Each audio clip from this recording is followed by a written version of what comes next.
You're on.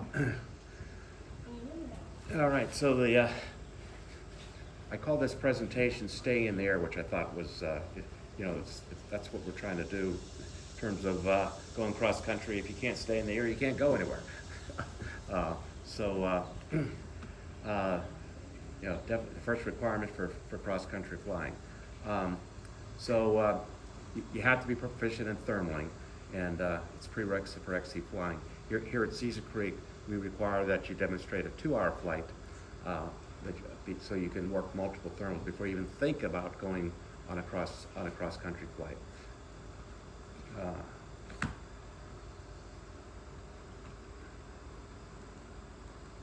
There we go. All right, so here's what a thermal looks like. See that or not, but yeah, sort of West Coast dust devil.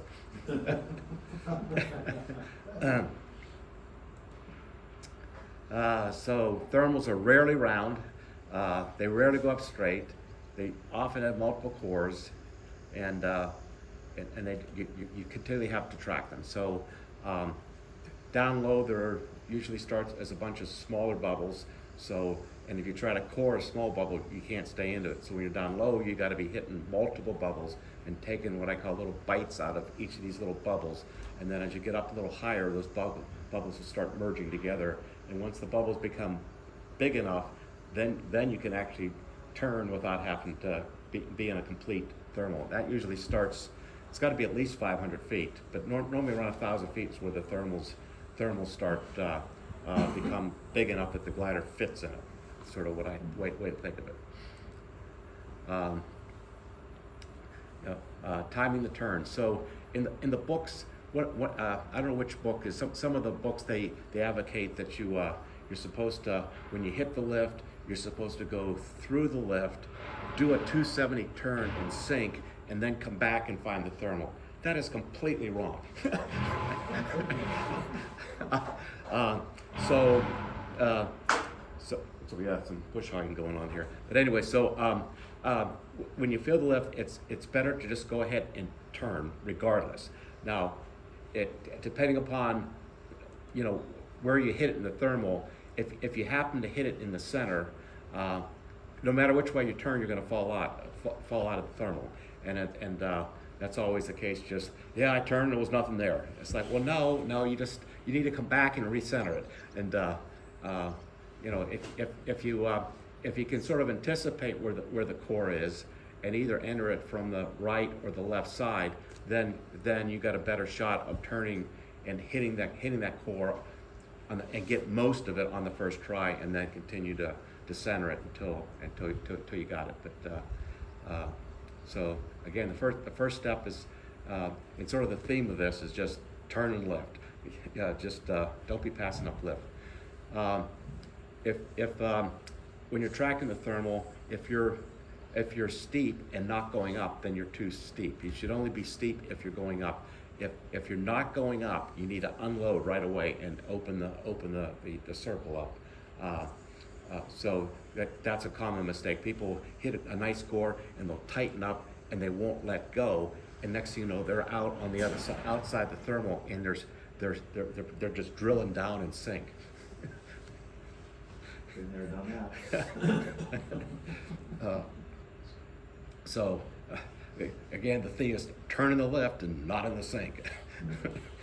Turn and lift regardless of the size of the thermal, and what like I just said, taking the smaller bites first, and then eventually it'll become a real thermal. A lot of times on windy days, there's typically multiple cores. There'll be sort of an upwind core and a downwind core, and you'll get in this rhythm of, you'll turn on the upwind and then you'll go down and hit a sort of a down, because on a windy day the thermals tend to be more football shaped, so they'll get so you'll tend to get like different pieces of the thermals as you going from upstream to downwind. All right, leaving the thermal. So particularly if you want to leave the thermal, if there's wind, you want to leave the thermal on the wind line. So as you're deciding to go, you want to make sure that you come to the, let's say, the upwind side of the thermal if you're going to turn off into the wind, so that you exit on the wind line. And then many times you'll have lift as you're exiting the thermal, so you can continue to float and get that last 100 feet or so as you exit the thermal. Because if you exit when you're, let's say at the 90-degree point, chances are you're going to exit right into the sink. So the idea is you're trying to get on the wind line, and that's your best shot of having sort of small convergence lines that you can sort of bounce along and get to the next cloud.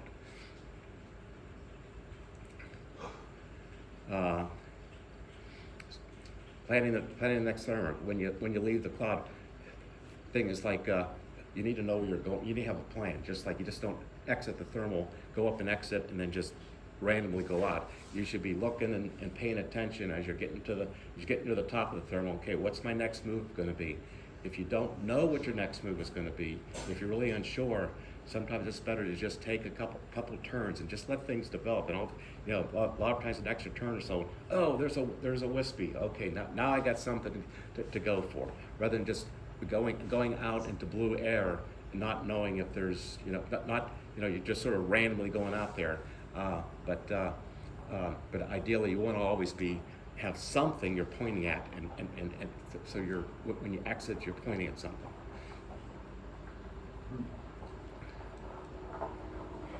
What was the speed choice? Sorry, what was the speed choices? Oh, okay, thank you. How to go backwards? I don't know how to go backwards.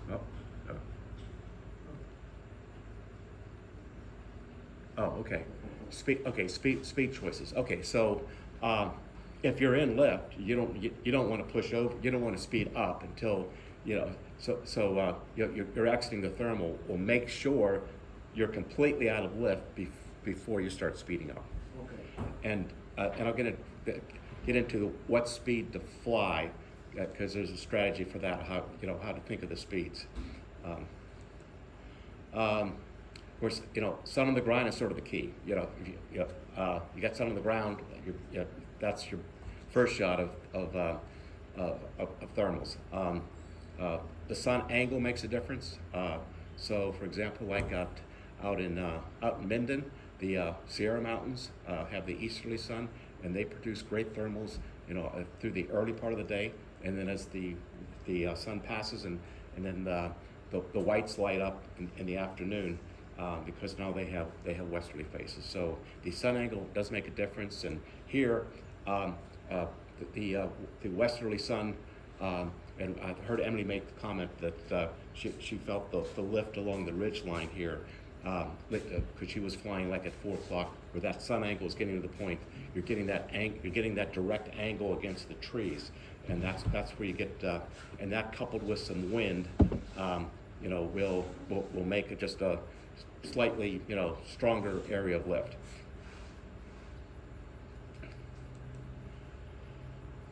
Okay. Local thermal sources. I really need Google Earth to go through all this, but I'll just sort of. So we have, Emily spoke of, she found the Stolly's thermal just directly across the valley. That's where that abandoned airport is. We got Walmart, because the town of Lebanon is just a great thermal source, and there's lots of things there. There's a horse track, and there's a freeway, and there's like Home Depot, and just, you got all these different choices. But the Walmart seems to be the first good choice, because with the winds out of the west, that whole area is sort of converging on Walmart. And then in addition to that, there's a line of trees that are up 100 feet or so that really help compact that thermal and release it off of Walmart. And so that's very common. We're always like on a card, just take us to Walmart. You've probably seen that, Bob, right?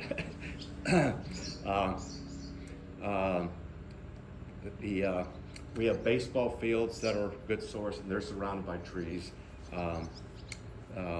The spillway off the end of the lake, that's a very good first thermal of the day. If we're flying the other direction, I usually tow then to either the spillway or over to I-71. Because everything along I-71 is good.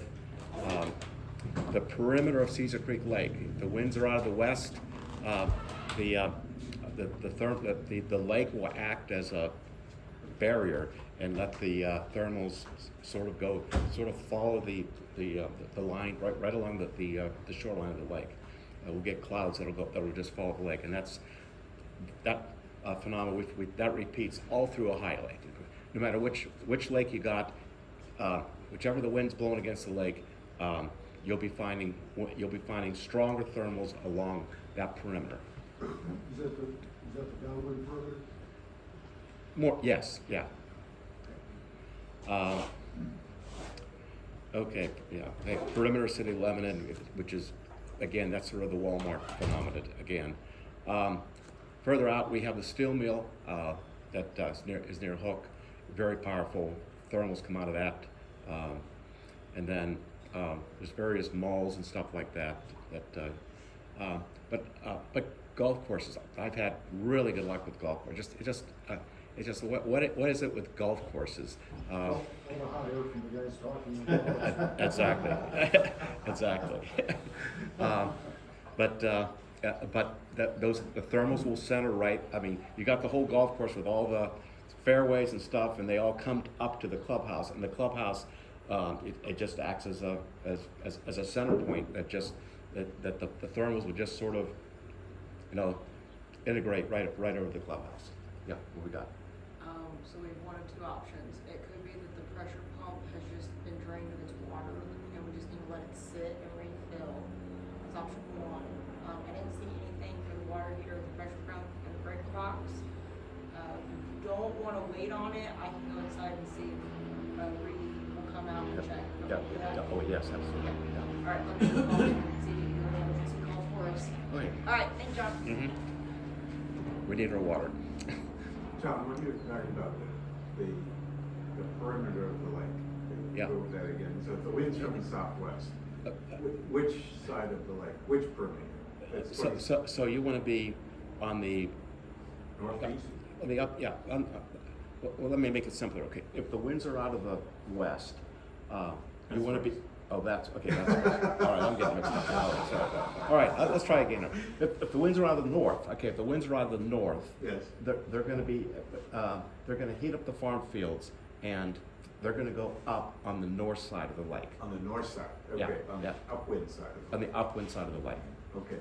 And sometimes you get the sensation you'll be catching the thermal. Next thing you know, you're over the lake, and you're just like, how could there be a thermal over the lake? Because it's generated. Because it was generated off the farm field, and it just drifted up over the lake. And as it goes over the lake, then if the lake is has some cooler air, then it'll accelerate. Then as that bubble gets to the lake, then it'll also accelerate. And then you get this sensation, oh wow, this thermal came out of the water. So, no. Okay, thank you. All right, let's see here. Trigger points are just any change in topography. So Don Burns really perfected this when he was flying. That any little river stream that you could have farm fields on both sides of just a little creek, just a little baby water stream thing, and air masses won't mix. It's just like as one air mass releases, the other air mass will sort of act as a barrier, and the thermals will go up right along these river valleys. So a lot of times, what Don Burns would do successfully, he would just follow these little creek lines. He would just, when he got to a creek, and it does it at Morningstar quite a bit. You get and you just follow the creek line until you find a thermal, and it's just very predictable. And it's again the thermals on both sides of the creek. They won't mix. They won't. They're like the different they're just different. So they just won't mix. But it'll be stimulated by the upwind side of Yeah. the creek. Yeah. Mm-hmm. Correct. And of course, towns, road intersections, junkyards. There's a junkyard up at Moraine that's very reliable. We talked the golf courses. Tractors. When the tractors are plowing fields, if there's 4 or 5 fields and there's one field that's got the tractor in it, that's the most likely one they'll have the thermal in it.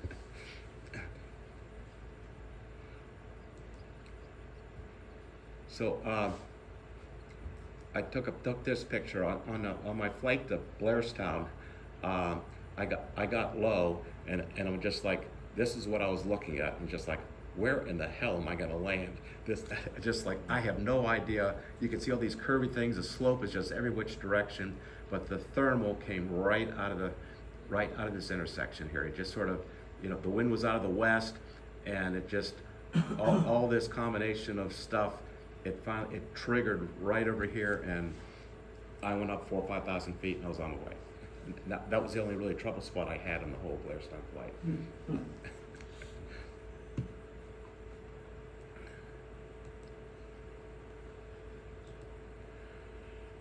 Okay, finding thermals near cloud base. Always look for the darkest areas. You want the flat bottom clouds. Look on the upwind side of the cloud. Look for stuff hanging down. A little bit of, it'll sort of look like just a little bit of verga hanging out. And see anything that's sort of hanging out of the cloud, that usually means that thermal's still working, and that's a good spot to check. Is if you see any little fingers hanging out. When you fly into the cloud, you always want to, if you're doing crosswind stuff is always more challenging because you're entering the cloud crosswind. You're waiting to hit a bump of some sort, but then you turn into the wind. If you're entering on the center of the cloud, turn into the wind. If you're entering on the upwind side of the cloud, then you can turn into the cloud. If you're already on the upwind side, you enter that cloud and you hit your bump. Then you can turn into the cloud.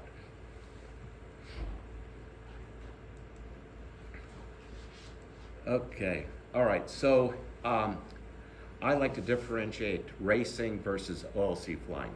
So for people first, learning to fly cross country, they shouldn't be thinking racing yet. They need to be get in OLC flying mode. Like last year I flew 20,000 kilometers out of here and never had a land out. It's just like. But the negative part of OLC flying is I tend to fly about 10 miles an hour slower than a racer. So when I get into racing, then I have to generally speed it up about 10 miles an hour. But the difference between racing and OLC flying is only about 10 miles an hour difference. Just flying 10 miles an hour slower and taking just a couple extra thermals and having having your working band be a little smaller. So if you look at a lot of OLC traces, they're attached to the clouds all day long. There's just there's no dips. It's just they're attached to the clouds because they're not going more than 1,000 feet away from the cloud, and and if they do get if they do fall out of it, they first step is try to get up as good as possible. So. So for people that are learning, it's just like even the beginning racers, they should have more of an OLC flying technique. Take the time, don't get fixated on chasing somebody. Oh, I'm going to follow him, and everything's going to be fine.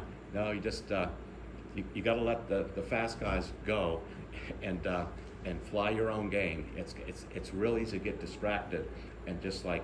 You need to fly your working band. They're flying a different working band. They're going down 1,000 feet below because they can do it. They got more skills and they're racing. They're in racing mode. Staying above 2,000 AGL, your likelihood of land out is much less if you're maintaining the 2,000 AGL. If you're above 2,000 AGL, you should be looking up, and when you get below 2,000 AGL, you should be looking down. That's probably one good thing. It's just like because if you go below 2,000 and you start if you're chasing clouds when you're below 2,000 AGL, it doesn't work. And that's how people get into trouble. And I spoke to that right from the get-go, and I'll speak to that again. Is that for racing, for new racers, 2000 AGL should be your hard deck for racing, and if you give it up then, or get back into more survival mode and get to an airport, and don't worry about racing until you get back up above 2000. If you're not above 2000, you should not be going anywhere. You need to stay put until you get back up to 3000. And 3000 AGL here will get you from airport to airport to airport. But if you attempt to leave an airport at 2000 and I'm going to chase a cloud, you're risking flying away from your landable airport and not ending up on the ground. So top half 2000 AGL, you're in your cross country zone. The bottom half, you're in your survival zone. He's on a call in Bellbrook. As soon as he's done, he's on his way here. He's anticipating between 1 and 3. If you guys need me to, I can go inside and get some buckets of hot soapy water and bring it out here just for hand washing and whatnot. That's not necessary. You No, guys are good? no, we're good. Yeah. And if it is a 911 bathroom emergency, let me know. And I will let you use the bathroom inside the house.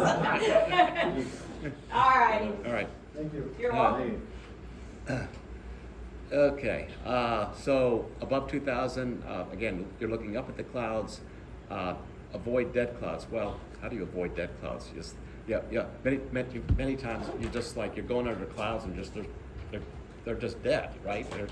They're not lifting anymore. They've already matured and they're now in the dissipation mode. And a lot of times that'll happen. Okay, you'll go down across Cloud Street and it's working, and then you'll turn around and go back, and it won't work on the way back.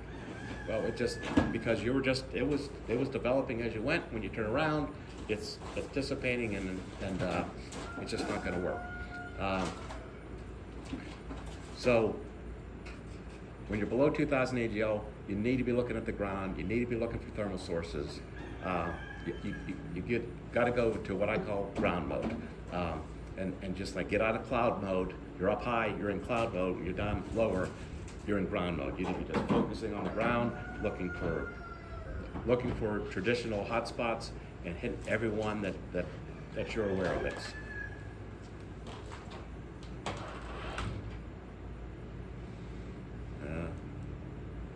Let's see here. Oh, okay. This one here. This is a flight I did out of Alexandria to Bandel. I left there with 2,000 feet AGL, and I was just working 2,000 AGL until I got to Columbus, and then the fields were underwater. These were wet fields that I flew from where I took off to Columbus is here. And when I got to Columbus, it started drying out. The clouds went higher, and as it kept going, then as I kept behind her, then I just kept going, and I made it up, and I made it all the way to Bandel. Dan Reagan chased me that day. That was a fun day. Looks like you had a little bit of a save there. And I had to say, yeah. So where the hell was that at?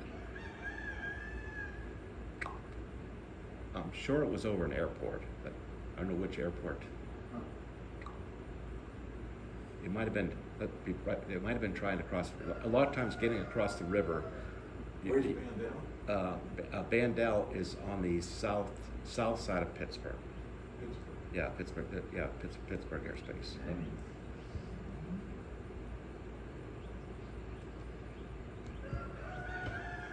Okay. Question: I was like, what speed do you fly when you leave a thermal? Well, if you're at a higher altitude, you got a strong thermal, you're going to be going your faster speeds, 80 to 100 mile an hour range. As you get down closer to the hard deck, the 2000 AGL hard deck, you need to slow down to best LRD. I mean, the way I fly, I treat that as the ground. It's just like if I get disconnected from a cloud, and then I sort of go to medium speed trying to get to the clouds. But then if I start sinking down to the 2,000 level, then I'm really, I'm going into LRD mode. I want to maximize my search radiuses and whatnot. Speed is inversely proportional to the height. So as you get closer to the ground, you go slower. You don't keep going fast. Just one Yeah. question, sorry about this. Yeah. How does McCready factor into this? I mean, I'm assuming these are all speeds that you're flying out east here? Yeah. I don't use McCready. I mean, I sort of look at. In fact, I just leave my glider on McCready 3 all the time. Okay, yeah. Well, I don't change it. Yeah. I think McCready, because that sets me up a McCready 3 glide slope into any airport, which I know I can slow down to 70 or 80, and I've got a McCready 3 glide slope.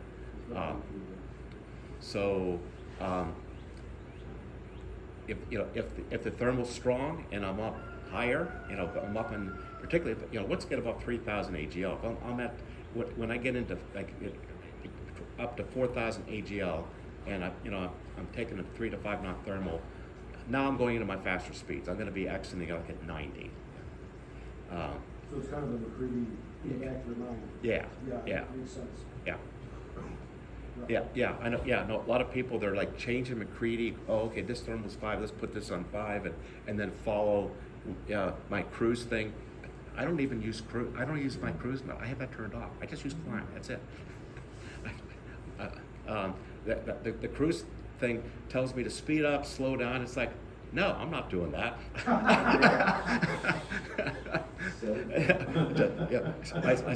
I set it on the speed. It's called block speed flying. Basically, Right. it's just like, for this altitude and this thermal strength, there's not that many speeds to pick from, really. It's really in the end, you're either going to do 80, 90, or out west 100 if you got water and you're doing like the 10 knot thermals. Okay, then you're pretty much, you're going to be doing you just fly 100. if you got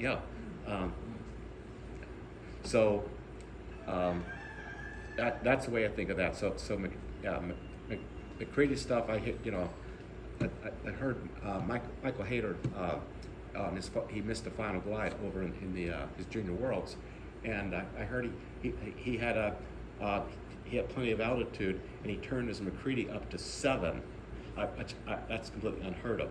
So he's following a McCready 7, intercepted a rain shower, and then blew his final glide, because he was banking on McCready 7 of taking him all the way to the finish gate, so I think that's that's sort of a misuse of using McCready and playing with McCready. I just leave with McCready 3, and as I'm doing my final glide, if I'm watching, it's like, oh, okay, I'm going. I use sort of McCready 3 as my floor on final glide, so I sort of try to track down the McCready 3 slope, and then if I'm floating above that, then now I start going faster, and I'm just sort of managing against that McCready 3 glide slope. So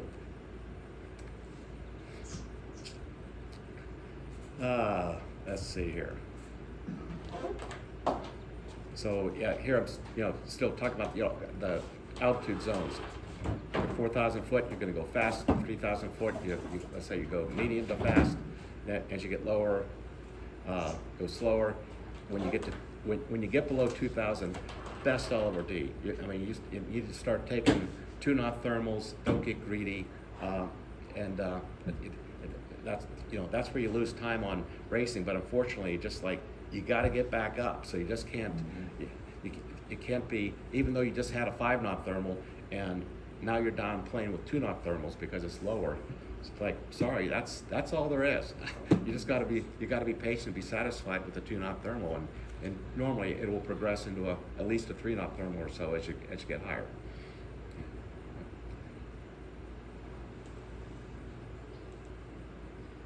Yeah, and then if you're down, if you're really down in the dirt, if you're at your landing spot, then Obviously you just need to stay at your landing spot and don't give up your landing spot chasing another thermal.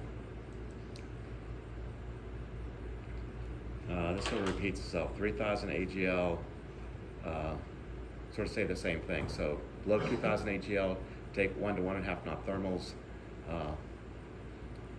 and if below 1,500, do not leave your landing spot. At 4,000, again, you can go faster. This is sort of repeating itself. Okay, when to speed up. So if you're up, if there's good lift ahead, there's gliders ahead, there's suitable lands and fields in front of you, and a lot of times if you have familiar territory, it's amazing. Like if you got familiar territory, your confidence just to go faster. It's just like you know if something goes wrong, just like you know the territory and you pretty much know the good and bad stretches as you're going over. So that really helps you going faster. When to slow down. When you're leaving the Q field, it goes to blue. Need to throttle back because it's you just don't know where your next thermal is going to be.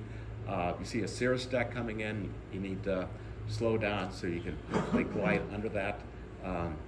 Wet areas, multiple low gliders ahead, and lots of whining on the radio. And when I hear the whining, that energizes me. Just like yes, I'm going to go into my survival mode, and I'm going to pick my way through this and leave them down there. Okay, on blue days, I always look for roads on the wind line. So here in Ohio, the one road I use quite a bit is Route 35 that runs from Dayton out to Richmond, and if it's a westerly wind, I literally just get and if it's blue, I just get on top of that road, and every town, every intersection, every change of topography is where I'm going to find the thermals. The thermals will generate at the cross section. At the cross sections, yeah, And with a few houses, but it could be a barn and a silo. It could be just minimal stuff. But most of the time it's just a cluster of houses and that kind of stuff. Look for haze bumps. So you got to have the right sunglasses. A lot of people say, how do you see haze bumps? Well, I have these Serengetis I wear, and when you look up at the sky, you can see if you see sort of a hazier part than another part. That's where the lift is. It's called haze bumps. Brown lenses. Yeah. Mm-hmm. Yeah. So I always buy brown lenses. I have since for 50 years. And somebody showed me that a long time ago. That guy said you always wear sunglasses and wear brown lenses because you can see the cloud effect. yeah. Oh, hang on here. Oh, I jumped ahead here. Go backwards here.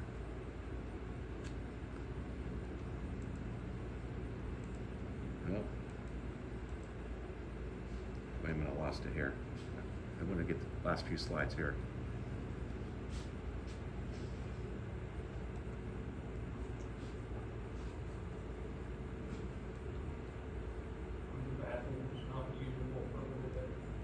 Unless it's an emergency. Then That's right, yeah. These are just for you. But you have to find the. Okay, I did that one. All right. But no, there's no water. Wait. Okay, presentation mode. I go to what now? I go to slideshow. Slideshow. From current slide. There we go. Okay, we covered that one. Blue days, low saves. Look for birds, gliders, dust devils, rock pals. The best things is birds. I mean, if you just find some birds, oh my God, just focus on birds. You're going to be working in smaller bubbles. You got to be patient, and As long as you're not going down, you just stay put. Other than to think about, because let's just say you're over a thermal source and you're sort of sinking down. If it's a known thermal source, it's going to generate a thermal about every 20 minutes. So as you're sinking down, it's very possible in the next 5 to 10 minutes you're sort of sinking down to the next thermal that's now coming back up. So a lot of times if you're just in zero, just hanging out at zero, and next thing you know, the next thermal is now starting to come out, and up you go. Yeah, put it at a safe altitude and know your limits. That's what we've been starting to talk hard decks and whatnot. We just don't want people down there doing all these heroic saves at 300 feet and whatnot. And particularly new people, when they hear people that you're doing saves at 300, the new folks need to have a lot more conservative, personal limits. So this was the final thing, turn and lift. I look ahead like at every 20 miles. It's just like the air masses are changing. It's like it's not constant through the day. So so if you see a good cloud field, you adjust accordingly. If all of a sudden you come out of that cloud field and get into a blue area, adjust accordingly. So one set of speeds does not work all day. It's just constantly, what do I got in front of me, and flying what you can see in front of you accordingly.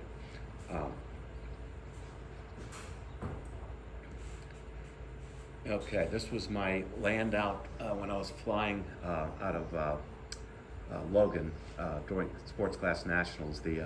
We had a storm. We had like a front come through, and we came out of that, and this was Point of the Mountain, and a hang gliding site that it always works in the evening, but not that day. And I ended up in a field, and I was right on the county line. What? Oh, I'm sorry, is Yeah. that one of the mountains south of Salt Lake? Well, no. And I guess it's another hang gliding site. Though I was north of Salt Lake. I was south of Ogden. Okay. And I was apparently right on the county line because I had 2 jurisdictions. I had 2 fire trucks, 2 ambulances. I had 2 of everything show up. So I had a total of about 20 people to help me lift it out of the field I was in, because I was sort of in some tall grass, and we carried it over the fence and plopped it into this lower cut field where I could get the trailer. Yeah,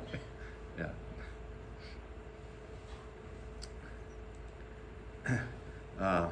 And so Dan Reagan and I did our trip to Blairstown. This is the photo we took at the end of that, and the comment I made to Dan at the time was that I didn't think this flight was possible, but he didn't know that. I mean, Ignorance is bliss. yeah. All right, you just caught it in time. We're at the end. At the end, okay. Yeah. The end of what? Thermaling presentation. Okay. Yeah.